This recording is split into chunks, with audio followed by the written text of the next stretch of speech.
G'day and welcome to the Campfire project. And today in the panel discussion, I have Anne Crook, who is a certified integrated health coach, holding space consultant, certified birth doula, and certified medical interpreter. How are you, Anne?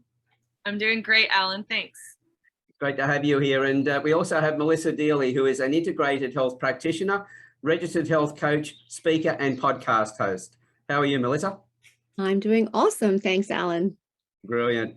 Now, we were thinking about the subject. Well, first of all, we were going to have a third person on the a panel with me today, which was going to be Jenny Rice.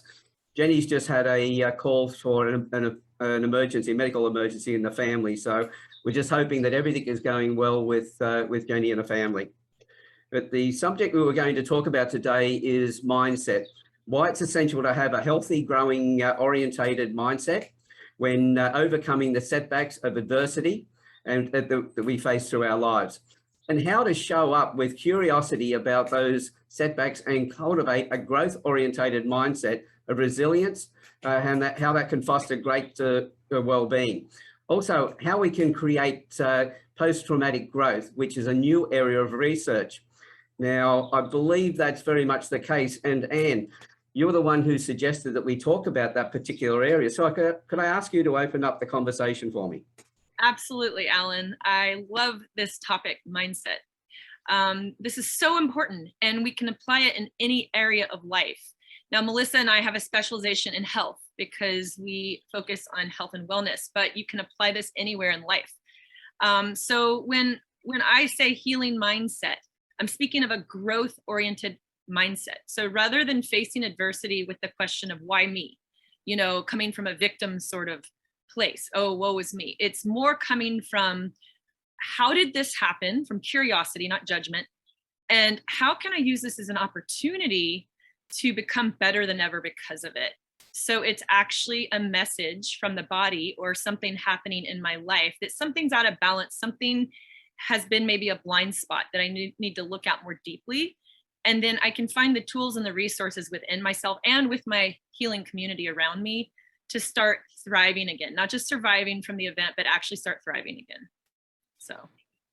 Excellent. And how, Melissa, what were your views on this area? I also love talking about this area, and there's actually a fabulous book by Carol Dweck called The Mindset, and it talks about exactly this, the growth mindset.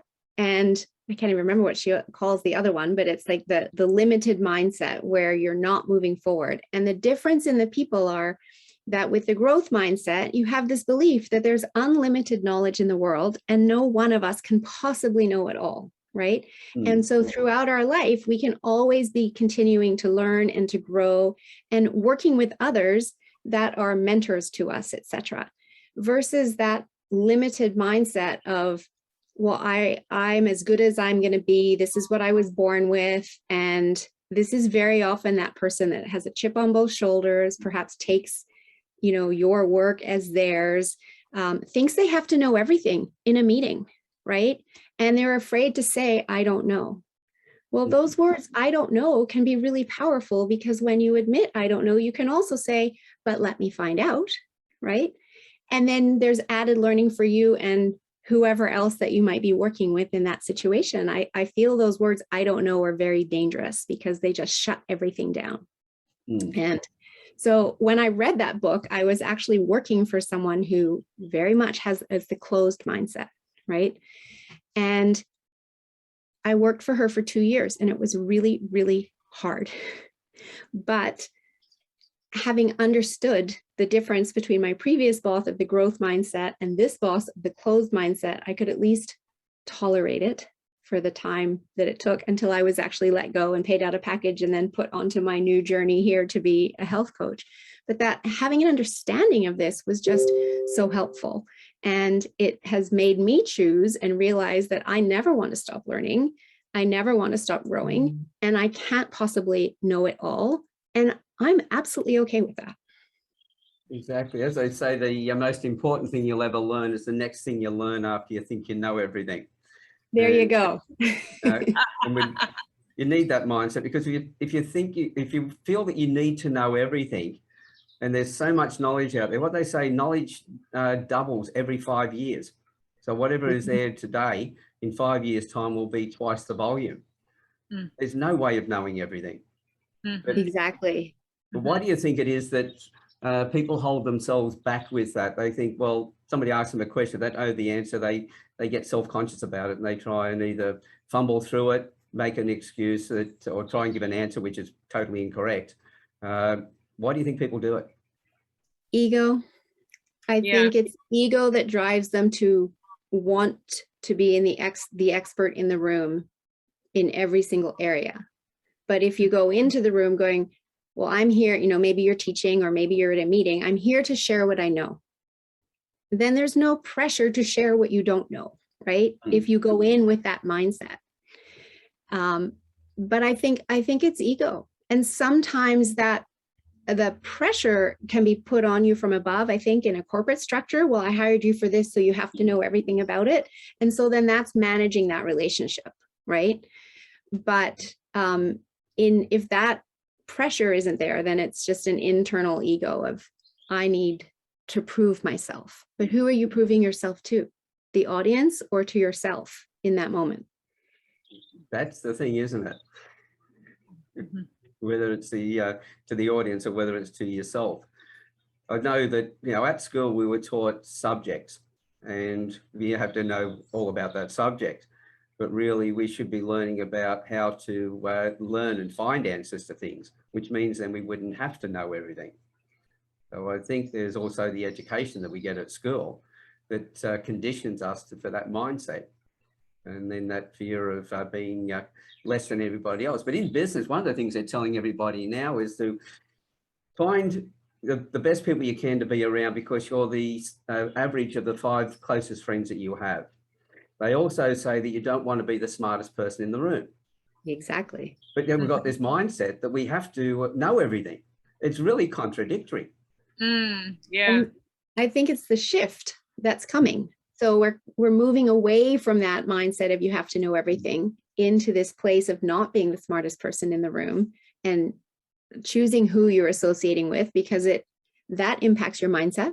If you're associating with people that are, down on themselves and always whining and complaining, what does that do to your mindset and your energy, right? It brings you down. But if you're associating with people that support you and love you and cheer you on, what does that do for your mindset? Right. So I think we're in a state of transition. I don't know. What about you, Anne? I totally agree. And I think it's great not to know everything when in the room, because when we're around people that know more than us on a certain topic, we're always growing, we're always evolving, and they are cheering us on and uplifting us. But we might have things that we know that they don't. So it's like, it's a richer relationship when there are areas of deficit with some, and then areas of knowing a lot and then being an expert in other areas. It's like it's not a failure to have a deficit in one area of knowledge. It's actually a win when you can surround yourself with people that are the expert in the area and you're learning and growing and evolving, because we're just constantly becoming a better version of ourselves. Yeah, because I think about when I'm watching some of the shows on TV, documentaries, wildlife things, and I sit there and I'm learning new stuff. I go, oh, wow, this is fantastic. I'm excited about learning something new. But when you're in a room with people and somebody's asking you questions, then it completely shifts, which is a really interesting way our mind actually works. So with the work that both of you do, how much, where do you see changes in the way that we actually look at the mind these days? Can you clarify when you say where do we see changes? Like, because we both specialize in health and wellness, do you mean like with people's health outcomes? Yeah, well, everything's connected, isn't it? So our thoughts are connected. Every thought we have creates a chemical reaction. Depending on the type of thoughts we have, depend on what chemicals are created. And yes, we can take medication for things, but we've got our thoughts going 24/7. And therefore those chemicals are being created from our brain and they have an effect on every organ of our body.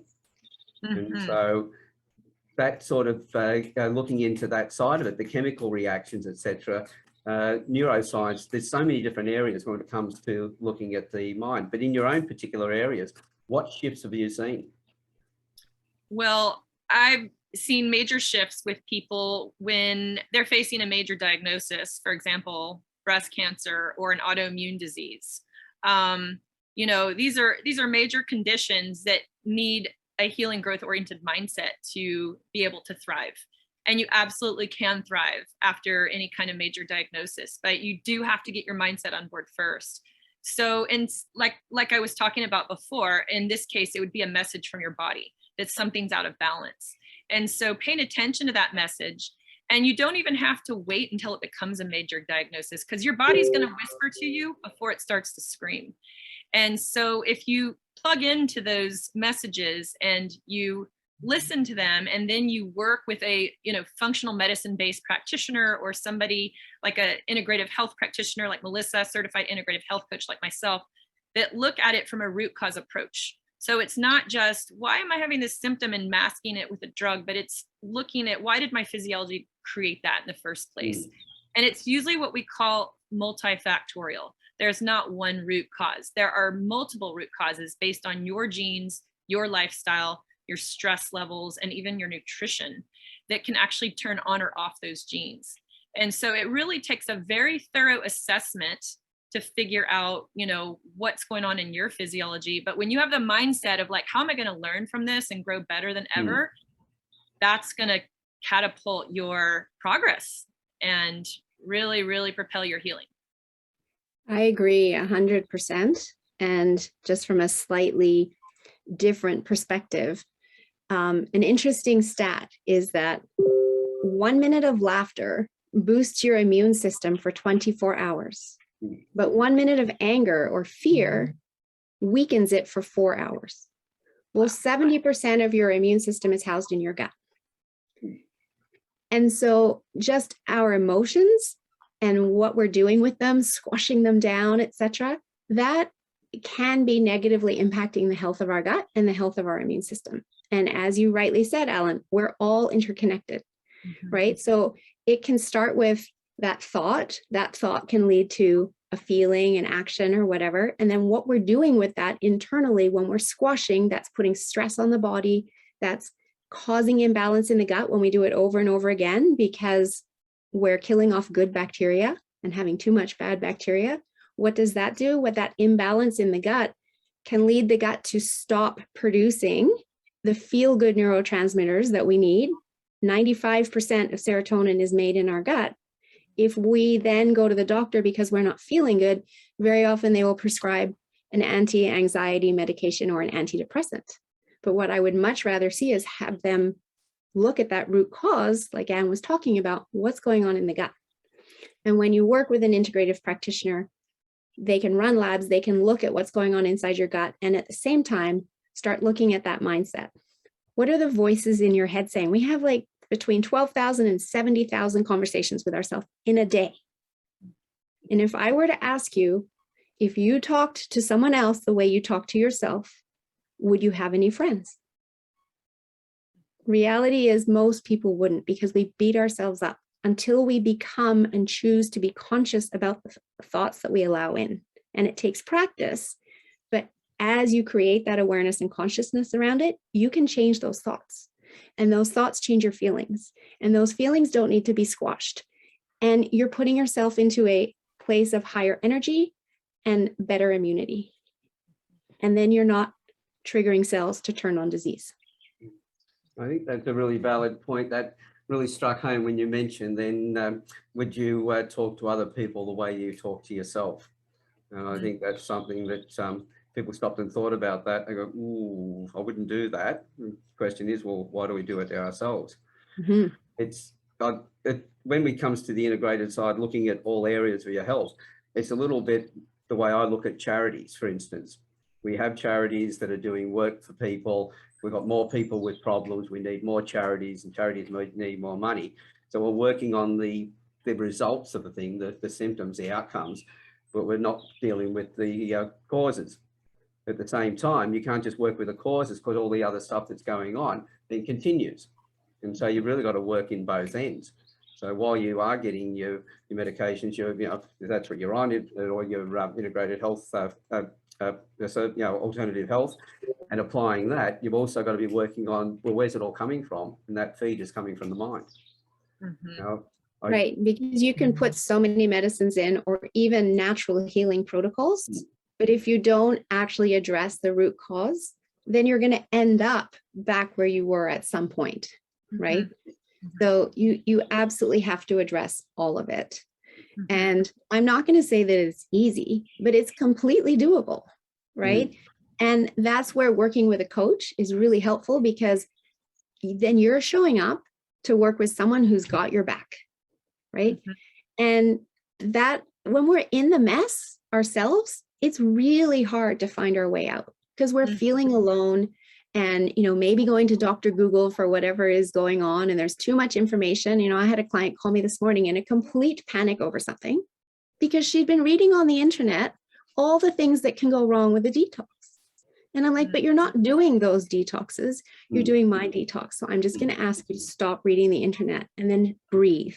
And then she calmed down and she goes, you know what, you're right. I wasn't stressed before I started reading on the internet. So don't read. Seek the help of a professional that has your back and can guide you through this learning experience. And then there's so many incredible books out there. You know, start with the Carol Dweck book, The Mindset. It's an easy read, so many great stories, and looking at all aspects of life, looking at sports, looking at education, looking at the business world, etc. You know, I remember the story that she mentioned about John McEnroe as the closed mindset athlete versus one of the basketball players, Michael Jordan, I think. And so Michael Jordan, you've probably heard this story, but in high school, after school, he would try and shoot 100 consecutive baskets or something. And if he didn't, he would start all over at 1. So if he missed on number 98, he would go back to number 1, and he wouldn't go home until he'd shot his consecutive 100 baskets. And that happened after he got cut from like the grade 9 basketball team. And he went home and he was obviously disappointed. And his mom said, you just need to practice more, right? It wasn't, oh, poor you, and the coach mustn't be any good, and don't worry about it. You don't have to do anything. It was, you just have to practice more. And so he went out going, yeah, I can learn more. I can be better. The John McEnroes of the world, remember all of his temper tantrums on the tennis courts and throwing down the tennis racket? It was the court's fault. It was the weather's fault. It was the judge's fault. It was everybody else's fault. And that's what happens when we're in that closed mindset. And it's hard to see out of it. But if you're willing to just take a little bit of a look inside and go, what am I doing here? Am I blaming, or am I willing to grow? And if you're willing to grow, then reach out for that person that can guide you and get you on track. The choice became logical to me when very long time ago, when I looked at it and I thought, right, if it's everybody else's fault, then I've got to wait for everybody else to make the changes. And if I'm in the situation I'm in, they don't care. So they don't even know about it. They're not even thinking about it. So if I've got the control over it, if I'm the one responsible for it and responsible for my life, then I can change it. So it was first of all taking that attitude to feel some empowerment. And then from there, it was okay, I don't have all the answers myself. Who do I talk to? Who do I get to help me with that? And it's, as you said, that's where the coaches come in. It's absolutely necessary to have others around us. As you said, we don't know everything. We don't have to know everything. And one of the things that we always teach people when they come out of school, we say, you don't have to know it, but you need to know where to find it. And that can be, somebody who's going to help and guide you through it. Absolutely, because coaches are connected to other coaches as well. So even if it's not their niche, they can refer you to somebody else. And even coaches have coaches. Like I had a business coach last year that ended in June. I just hired another business coach for the next year because I realized in the middle that I had all these ideas buzzing around in my head, but no guidance. And I just realized I do better with a coach in business. I've been in the corporate world, but being an entrepreneur is completely different, right? I've got all these hats to wear.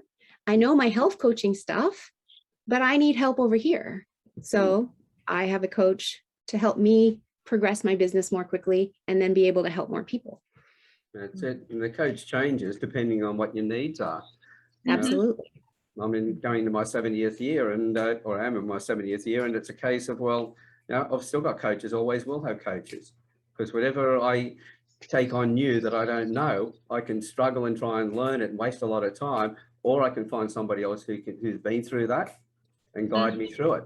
That's why I think it's important when people find coaches is to ask the coaches, well, tell us your story. Tell us what you went through it. So to show us how you're going to show me what you did to change your situation, how you're going to do that with me. What's the steps here?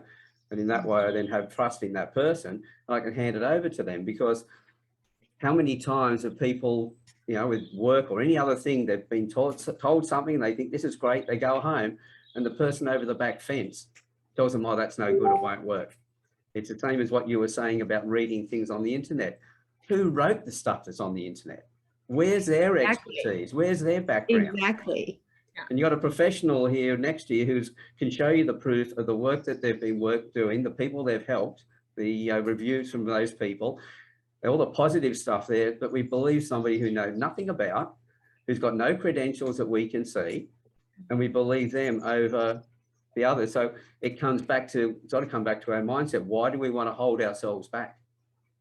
Yeah. And I just want to say that, to your point about the man over the back fence telling you, you can't do that. I had that exact conversation with my niece yesterday. It was her 12th birthday. And I gave her a card and it came with a little band that said, believe.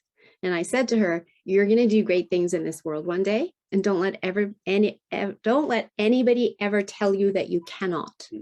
And I explained to her that people will try to tell her she can't do it, but that is not a reflection on her ability to do it. It is a reflection on their belief about themselves coming out as verbal diarrhea. That's it. And that's a lesson that I only learned, you know, in the last 6 years coming into the holistic side of wellness. And it's such an important lesson. And so I really wanted to pass it on to my 12-year-old niece to hear now. And that affects your mindset as well, right? If you have people telling you you can't all the time and you don't as a result, where's your mindset at? Versus, I hear that you said I can't, but I'm going to do it anyway. Yeah. Well, on that note, I love that you're talking about your niece, you know, a younger girl, because I feel like a lot of these beliefs come from childhood, you know, right? Whether a boy or a girl growing up with hearing these, you know, like you said, verbal diarrhea from somebody else's reality, not their own. And then they get formed as beliefs, and those beliefs actually live in our body. And so, you know, they have amazing tools and resources now to actually go back and dislodge those beliefs from the body, like emotional freedom technique, EFT, tapping, you know, something very effective for a lot of people. I've been trained as a holding space consultant with the Institute for the Study of Birth, Breath, and Death. So in addition to health coaching, I also hold space for grief, unexpressed grief that could be from 30 years ago that got stored in the body, later can show up as dis-ease. Or difficult emotions and limiting beliefs. And rather than turning away and suppressing that, which actually Melissa said suppresses the immune system, you know, you turn towards those parts of your body and you find out, you know, how can I build greater rapport with this part of me, love myself fully in the process, so I can actually integrate these emotions and make my own deeper meaning making from that experience. So I'm really passionate about this emotional healing piece when it comes to mindset and how we can dislodge old limiting beliefs. And that's where that true growth is letting it go and being okay with moving forward. And how much lighter and freer do you feel as a result? Because those emotions really do weigh you down. Well, as they say, every memory we have is not just stored in our brain, it's stored in every cell of the body. And with that, that's also then passed down to our children when we conceive them as well. All those memories we've had up to that point are passed down as well. So we're carrying that around, and no wonder we have particular issues in our body, like things like anger are going to get to your liver, you know, things like resentment go to your kidneys. And if you've got, you know, self-esteem issues, there's bound to be some skin problems as well. Everything's connected in that. So if it's in every cell of the body, changing the way in which you're thinking is really important. But as you were saying, Anne, very much in the early years of our life, that imprinting is put in. So we've got this program that's been running. And as we get older in years, you know, decades later, that program has still been running all the way through. So to get somebody to say, okay, I'm going to change the way I'm thinking. Well, you can't change the way you're thinking while you're thinking about what you're thinking about. You've got to go through your emotions. And as a massage therapist many years ago, working with terminally ill patients, I'd be talking about, you know, the way they were thinking and everything else, and ask them, well, how are you feeling about that? And they go, I'm feeling this way. And so, well, tell me about how you prefer to feel. And when they're talking about how they prefer to feel, I'll be asking them what they'd be doing and everything else. And now the thoughts are aligned to the feelings, because whatever we feel inside, we express outwardly. Whatever we're thinking, we're going to show it. So with that, they're changing their thinking without working on their old thinking. And that some of them were changing their conditions. That's where it really amazed me, the power of the mind over Yes. everything else. Yes. Then you I get fully, the other things like your diet and everything else right. But you got to get your mind on track first. I Right. fully agree. And I'm actually eternally grateful looking back, because I remember a day when I was 6 or 7 years old, and I can even see me standing on our back deck talking to my mom. And I think my brother was climbing a tree, and I'd said, oh, I can't climb the tree because I'm a girl, or something like that. So who knows where that came from? But right then and there, my mother corrected me and said, no, you're lucky. In this generation, you can grow up to do anything you want. And I took that on. And I never once again thought I couldn't do something because I was a girl. And so, as I said, I'm eternally grateful for that, because I still remember that. I do remember at about age 9 at one point saying I wanted to be a princess. And she corrected me on that. Not that I couldn't be a princess, but she said, you might want to think twice, because princesses have all their mail read. Nothing is personal. So I kind of went, oh, maybe I don't want to be a princess. But I agree with what you're saying and the power of the mind in allowing the body to heal, because a lot of the clients that I work with are frustrated with not being able to get answers to what is truly wrong with them through mainstream medicine. They're being offered drugs to mask symptoms, or being told there's nothing wrong with you, or we don't know what's wrong with you.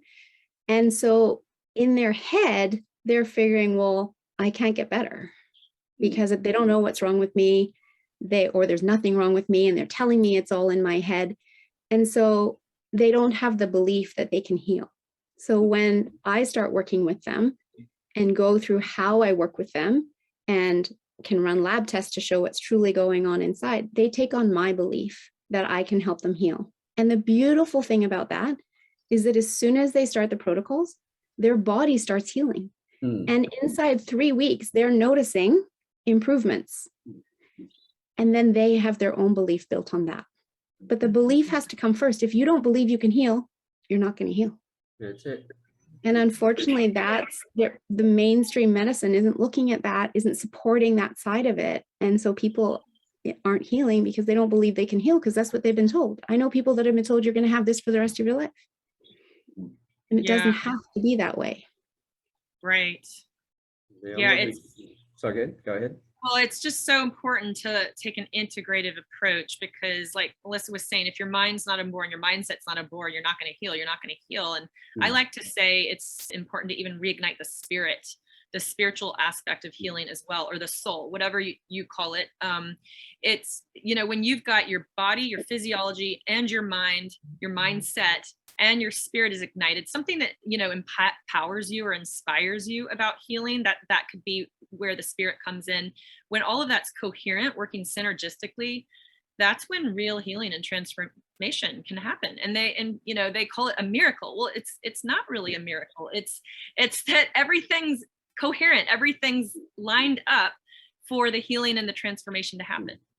So think of all the stories of, the work of Joe Dispenza, right? Being told you can never walk again. I know a woman in Vancouver area near me, she's launching a book soon called From Wheels to Heels. She had an accident. She was paralyzed and told she would never walk again. She wouldn't take on that diagnosis. She refused to accept it. And guess what? She's back in heels. And I think that's something that's also a problem with diagnoses. They label people, and then people start to think, well, I am this, I have this. In my work, I don't care what the diagnosis is, doesn't matter. I'm looking for the root cause, and I'm looking to bring your body back into balance so it will heal itself. And so sometimes those, people are looking for a diagnosis so they know, what's wrong so they can fix it.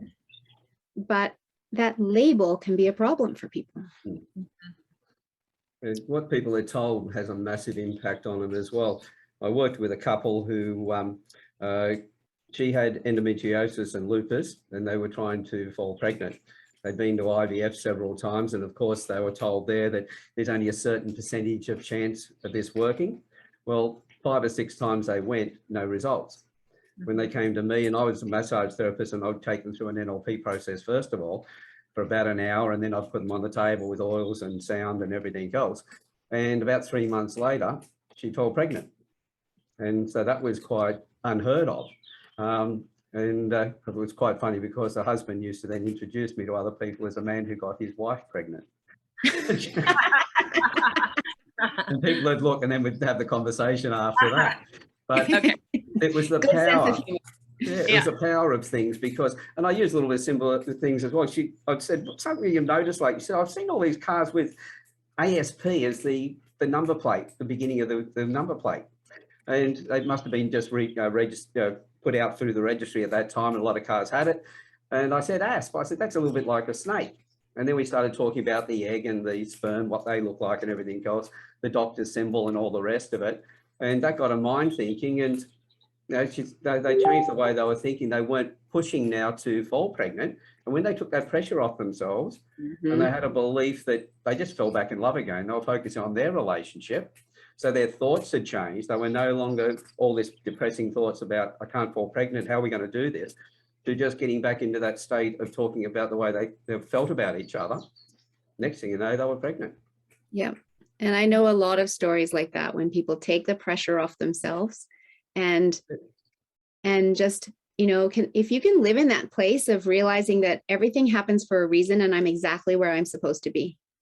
When you live there, you don't have stress about what's going on because it's going to work out. You trust in it.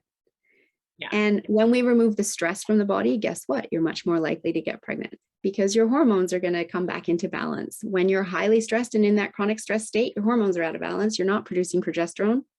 You can't hold a baby. Well, I think that the key word you mentioned, Melissa, is trust, because I believe that very intimately connected with a healing mindset is the word trust.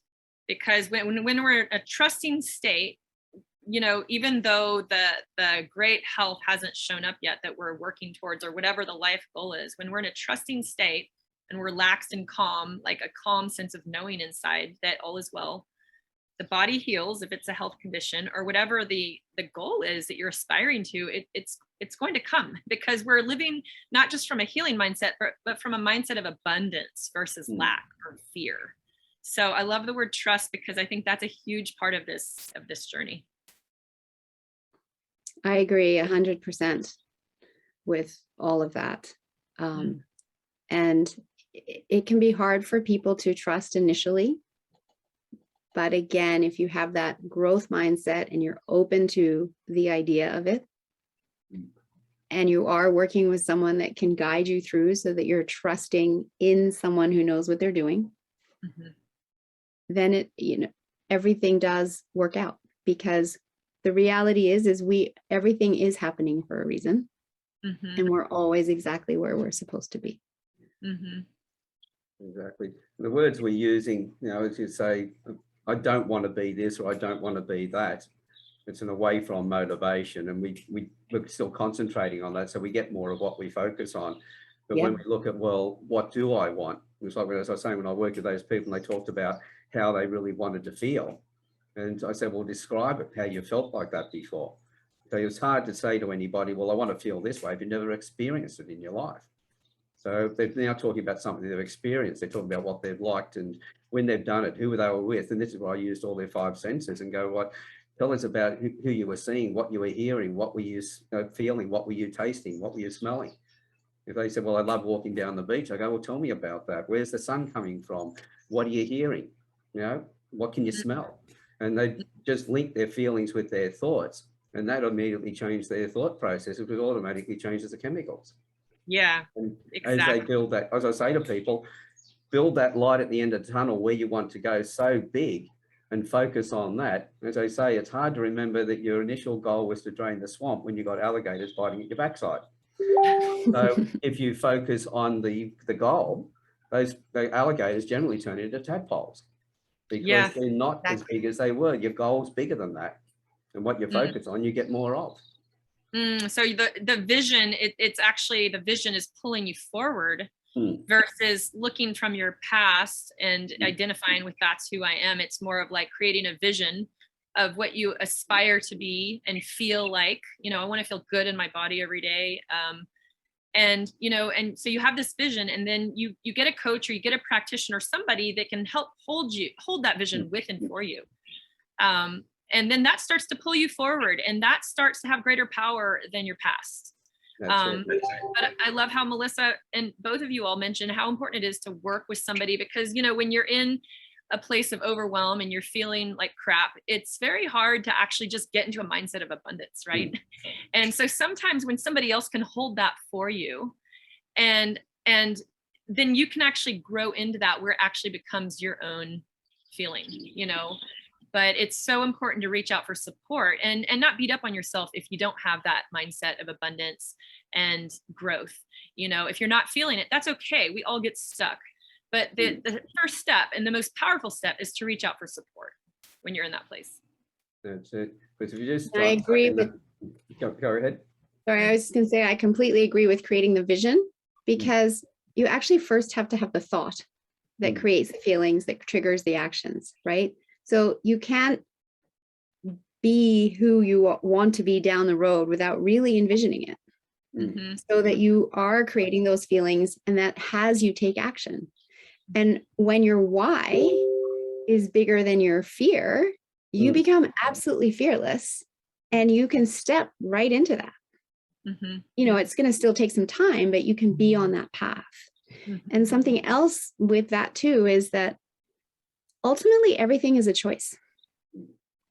So, you know, I wake up every day and choose to be happy. And when I wake up every day and choose to be happy, I'm focusing on being happy. So guess what I get more of? Being happy. And one of the things that I added to that was my gratitude journal, which I started about 3 years ago. And the power of how that impacts us is phenomenal, because our brain is charged with keeping us safe. So it's always looking for danger, and it's doing its job. But in the modern world, we don't have to always be on the lookout for danger. And so what if instead we have our brain looking for the good things, the gratitude, the moments that you're going to write in your gratitude journal later in the day? And it doesn't take very long, but you'll notice that shift in how you feel as a result of having your brain looking for good and gratitude versus always looking for danger. It just kind of made me feel lighter and released the stress. And then I think about them as I fall asleep, because then my brain goes to sleep happy. So I have a more deep restorative sleep. I'm not thinking about what I have to do the next day and then waking up in the middle of the night going, oh, I have to add this to the list and that to the list. I'm simply thinking about what I'm grateful for. And in the morning, I'll get up and write them in my journal to start my day in that moment of choosing to be happy. And it's powerful. And everybody can do it, and it doesn't cost anything. I can see that a lot of people will say that, okay, you're just looking at the positive aspects. What about all the dangers and everything else? You're ignoring those. Well, I liken it to if I was going to build something, for instance, I'm working on the car. If it's in the garage, I'll have moved things around. I'll have prepared the ground. I'll have all the tools ready. And so then I can focus on the task at hand, which is to fix that part of the car. It's the same thing here. This is why we say the people around you, make sure they are the best people, get that core group of people that you want to be the average of. Set your environment up so that you are in a safe place. So you take care of all of that. Then you can shift your focus from worrying about all that stuff to now knowing that that's been organized, and you can focus on the positive of what you're doing there. And then you know that you've got the right people around you by having the right coach and having the right people around you, knowing that they've got your back. And they're keeping an eye on those other things for you. Right. And as you were saying earlier, Alan, it's a chemical thing that happens in the body. I mean, it literally takes your body from sympathetic fight, flight, arousal to parasympathetic rest and digest, which is the healing state. So as you start to feel it, you know, a lot of it's about feeling safe, not just physically safe, but emotionally safe to heal. And the body needs to get out of that fight, flight, sympathetic into parasympathetic, which is the healing state. That's it. Yeah. And, people might be listening and going, oh, well, it's easy for you to say to choose to be happy, but you don't know what's going on in my life. But I want to ask, what are you focusing on in your life? Because if you're focusing on the negative, are you bringing on more negative? And if that sucks, you have the option to change it and start focusing on the positive, and slowly you're going to move down that path. It's just a matter of choosing to do that.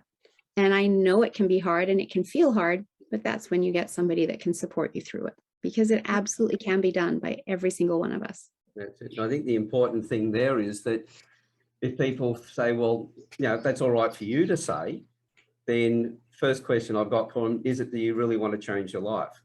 If you're in this negative state, what's the advantage of staying in that state? What's the thing that's holding you back? Okay, you want to move forward. Right, yeah, well, go and talk to the professional who's like yourselves who are saying this at the moment, this is what you need to do. And ask, did you just go to a workshop where you just took it on all airy-fairy, that's life's going to be brilliant? Or have you had experience in this field? What's your story? What have you been through? Because I know that both of you are talking from experience of what you've learned. It's been things you've been through, applied knowledge, and you've grown from that. So what you're doing is telling people what they can do in growing in their life, because that's what you've done in growing in your life. And that's the thing, that once you get that, then you get away from that person who tells you it can't work, who's over the back fence.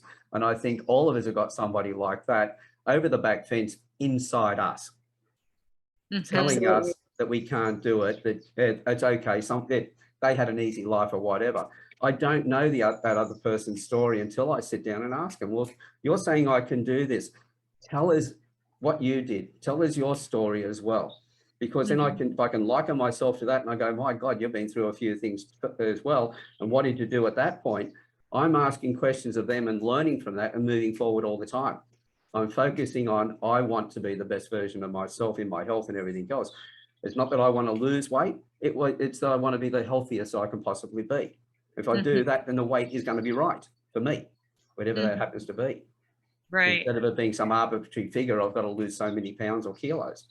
The body in balance doesn't hold on to excess weight. And to your point about the man over the back fence inside of us, it's actually our brain. Because as I said, our brain is charged with keeping us safe. It can be our best friend when it stops us from stepping out in front of, moving traffic, but it can be our worst enemy as well when we're trying to grow.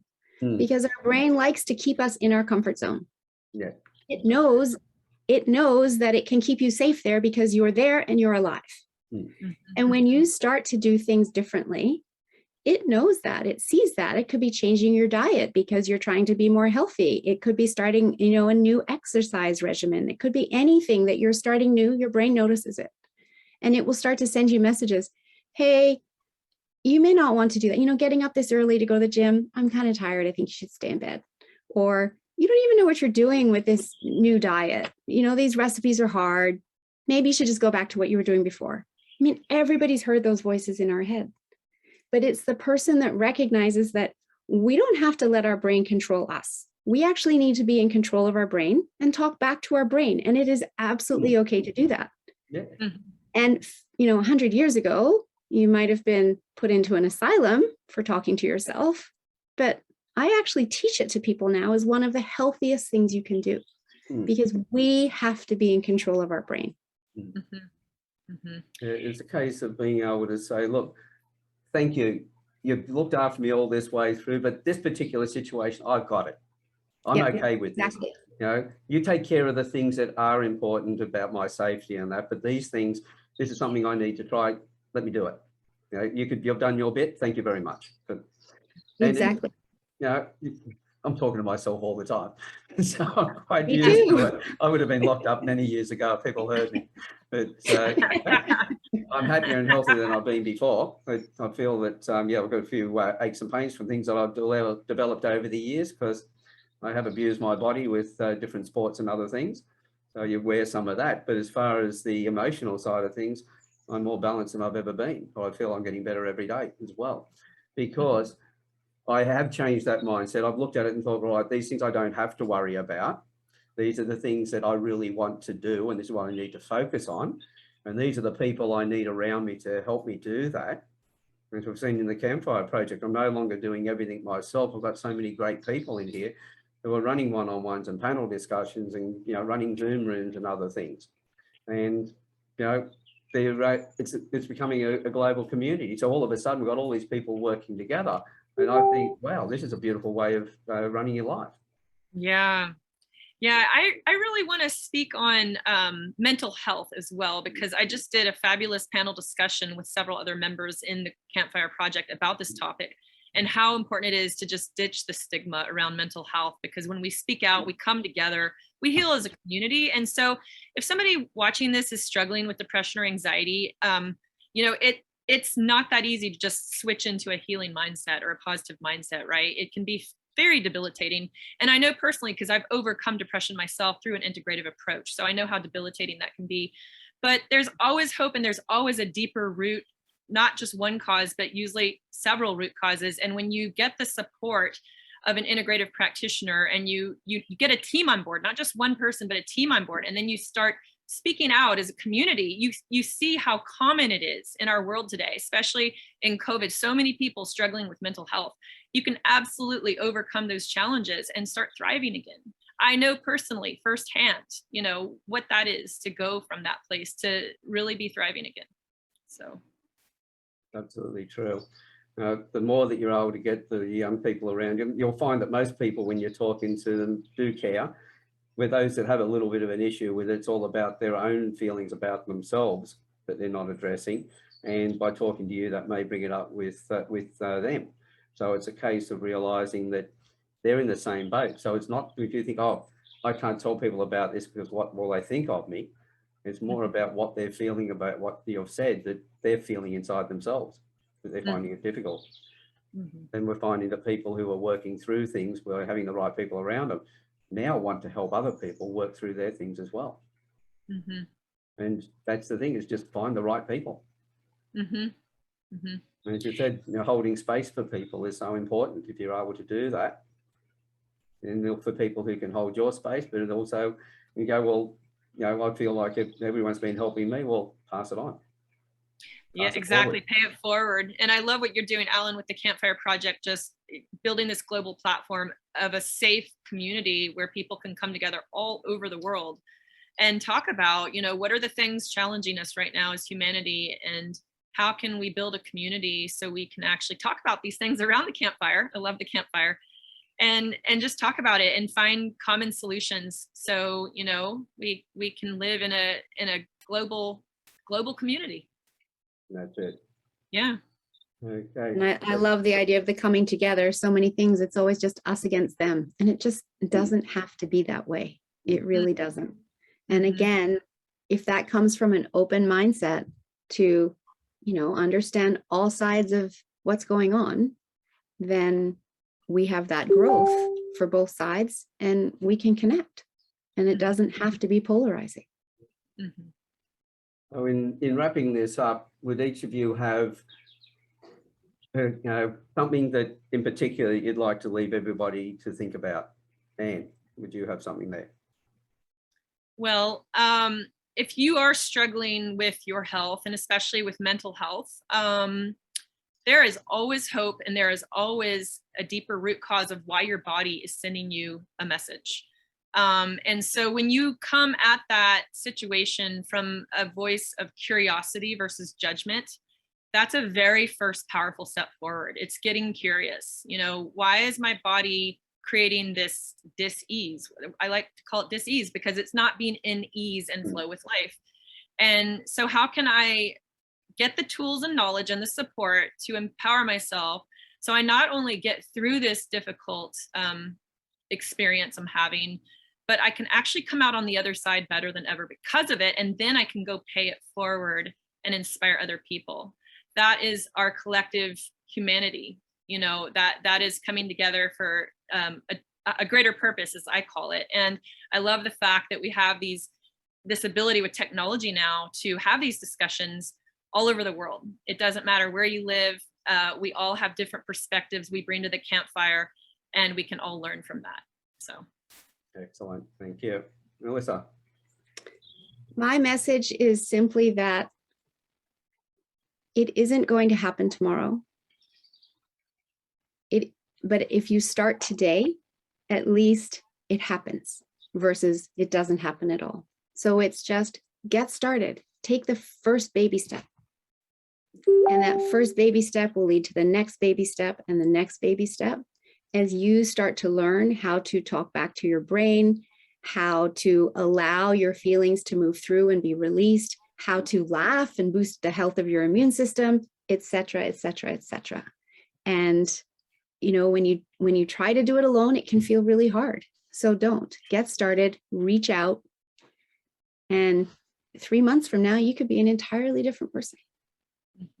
Absolutely. The part I love about that, as you said, it doesn't happen tomorrow, but the journey has started and it's an ongoing progression. So Exactly. the moment you start, things are happening from that point on. The moment you change your thoughts, chemicals change, the process has started. How Exactly. fast it happens, well, that's in your control, nobody else's. And it will be different for everyone. And enjoy the journey while you're on it, because it's not just about the, I know that's cliche and, you know, it's not the destination, it's the journey, but it really is. Like, life is happening on the journey. So enjoy it, because you're going to have little wins, which turn into huge wins.